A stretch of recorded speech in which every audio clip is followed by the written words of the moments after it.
И здравейте хора, само да кажа, че всяка събота и неделя ще има стрим в TikTok канала ми ChillHypeX и в YouTube канала ми пак ChillHypeX.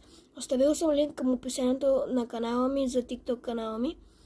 И също така всеки петък ще има видео на Roblox или така нататък. Най-вече на Roblox. И да, очаквайте всяка събота и неделя стрим и всеки петък ново видео. Горе-долу видеята ще се качват между 6 часа след обяд, а пък събота и неделя стримовете от 12 до към 2 или до към 1:30 някъде. Ще се види. И това беше от мен, хора. За повече информация прочетете в описанието. Чао! Ще се видим другия петък и събота и неделя.